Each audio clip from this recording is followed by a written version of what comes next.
یاد رکھیے گا شب برات میں 3 کاموں کے علاوہ کوئی کام ثابت نہیں ہے۔ یہ 3 کام ایسے ہیں جو حدیث رسول اللہ صلی اللہ علیہ وسلم میں آئے ہیں۔ اب آپ کو غور و فکر کے ساتھ یہ بات سننی چاہیے، بالآخر 3 کام وہ کیا ہیں جو اللہ کے نبی صلی اللہ تعالیٰ علیہ وسلم کی حدیث میں آئے ہیں۔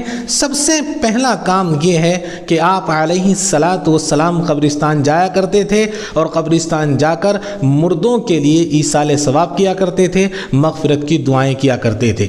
اب اس حدیث سے بعض لوگوں کو مغالطہ یہ پیدا ہوتا ہے کہ آپ علیہ السلام قبرستان گئے تھے تو ہم بھی قبرستان جائیں گے۔ باقاعدہ وہاں ایک فنکشن کا انتظام کیا جاتا ہے قبرستان کے اندر، عید گاہوں کے اندر، اور لوگ جاتے ہیں مکمل طریقے سے، وہاں فنکشن ہوتا ہے، وہاں دیگیں چڑھتی ہیں اور وہاں طرح طرح کے کام ہوتے ہیں۔ یہ کام اللہ کے نبی کی حدیث سے ثابت نہیں ہے۔ قبرستان جانا تنہا جانا ثابت ہے اللہ کے نبی صلی اللہ علیہ وسلم کی حدیث سے، اور یہ بات بھی یاد رکھیے گا کہ آپ پوری حیات مبارکہ میں صرف 1 مرتبہ گئے ہیں، باقی آپ کی لائف کے اندر شعبان آئے ہیں، 15 شعبان آپ نے گھر کے اندر عبادت کی ہے۔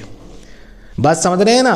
آپ جائیں قبرستان، ایصال ثواب کریں اپنے مردوں کے لیے، اپنے اعزا و اقارب کے لیے، تنہا جائیں۔ چلیے ایک کو ساتھ لے لیجئے گا تاکہ خوف اور ڈر کا ماحول نہ رہے، کوئی چیز آپ کو نقصان نہ پہنچائے احتیاط کے تقاضے سے۔ لیکن یاد رکھیے گا یہ جو مکمل طریقے سے ٹولہ بنا کر اوباش قسم کے لڑکوں کا جاتے ہیں اور آوارہ قسم کے لڑکے ہوتے ہیں اور پورا فنکشن وہاں کر دیا جاتا ہے، دیگیں چڑھتی ہیں، ساری رات بریانیاں چلتی ہیں، یہ حدیث رسول اللہ صلی اللہ علیہ وسلم سے ثابت نہیں ہے۔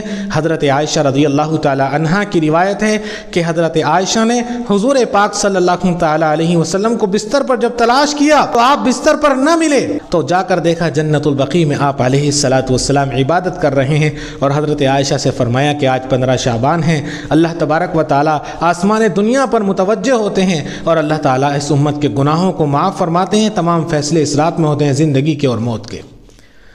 تو معلوم ہوا کہ قبرستان جانا ثابت تو ہے، لیکن تنہا جانا ثابت ہے، اور پروپر طریقے سے جو فنکشن ٹائپ جاتے ہیں نا لوگ کر کے وہاں، یہ ثابت نہیں ہے، یہ کوئی حدیث میں نہیں ہے۔ غور کے ساتھ بات کو ذہن نشی کر لیجئے گا۔ اور دوسرا کام ہے اس رات میں نوافل کا، ذکر و اذکار کا، تلاوت کا اہتمام کرنا، جیسے ہی آپ سے ہو سکے اور جتنی آپ سے ہو سکے، اس بات کی احتیاط کرتے ہوئے کہ آپ کی فجر کی نماز نہ چھوٹے۔ بعض احباب کو دیکھا ہے کہ پوری رات جو ہے نوافل کا اہتمام کرتے ہیں، عبادت کا اہتمام کرتے ہیں، اور ہوتا پھر یہ ہے کہ فجر کے وقت میں جب ان کو غمودگی آتی ہے، اس میں آنکھ لگ جاتی ہے، فجر چھوٹ جاتی ہے، ساری رات عبادت کری اور فجر چھوڑ کر غارت کر لی۔ یعنی جتنا عبادت کا فائدہ ان لوگوں کو نصیب ہوا، اس سے بڑا نقصان فجر چھوڑ کر انہوں نے کما لیا ہے، اس سے بڑا خسارہ فجر چھوڑنے کا مل گیا ہے ان لوگوں کو۔ تو نوافل کا اہتمام کیجئے گا، کچھ خاص قسم کے نوافل نہیں ہیں، جتنا ہو سکے 2 پڑھ لیں، 4 پڑھ لیں، 8 پڑھ لیں، 10 پڑھ لیں، جتنا ہو سکے ذکر و اذکار کر لیں، یعنی جہاں آپ کو سہولت لگے، جتنی آپ کو سہولت لگے اتنا پڑھ لیں، سمجھے نا۔ اور تیسرا کام حدیث رسول اللہ صلی اللہ علیہ وسلم سے ثابت ہے کہ 15 شعبان کے دن میں جو ہے روزہ رکھنا، اور یاد رکھیے گا یہ روزہ رکھنا مستحب ہے، نہ سنت ہے، نہ واجب ہے، نہ فرض ہے، سمجھے نا بات؟ نہ سنت ہے، نہ نہ واجب ہے، اور نہ ہی فرض ہے، صرف مستحب ہے۔ اور مستحب کہتے ہیں اس کے کرنے پر ثواب ہے، نہ کرنے پر کوئی گناہ نہیں ہے۔ بعض لوگ اگر 15 شعبان کا روزہ نہیں رکھتے تو لان تان کرتے ہیں، یاد رکھیے گا لان تان مستحب پر نہیں کی جاتی ہے، لان تان تو کسی چیز پر کرنی ہی نہیں چاہیے۔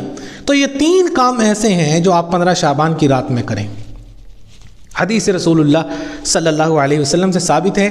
پہلا کام جیسا کہ میں نے بتایا قبرستان جانے کے تعلق سے، قبرستان جانے میں اگر آپ کو کوئی خطرہ ہو، جان کو خطرہ ہو یا کوئی خوف ہو، تو آپ گھر پر عبادت پڑھ لے، گھر پر عبادت بھی آپ کی مسجد کے اندر عبادت کر لے، وہاں پر بھی ہو جائے گی۔ لیکن اس رات میں خصوصی طور پر آپ سے کہنا چاہتا ہوں فجر کی نماز آپ کی نہیں چھوٹنی چاہیے، اگر چھوٹتی ہے نا تو آپ گنہگار ہوں گے۔ اللہ تعالیٰ عمل کی توفیق دے، اللہ حفاظت فرمائے آپ لوگوں کی، اور اللہ تبارک و تعالیٰ اس رات اللہ ہمیں خوب عبادت کرنے کی توفیق دے۔ اللہ تبارک و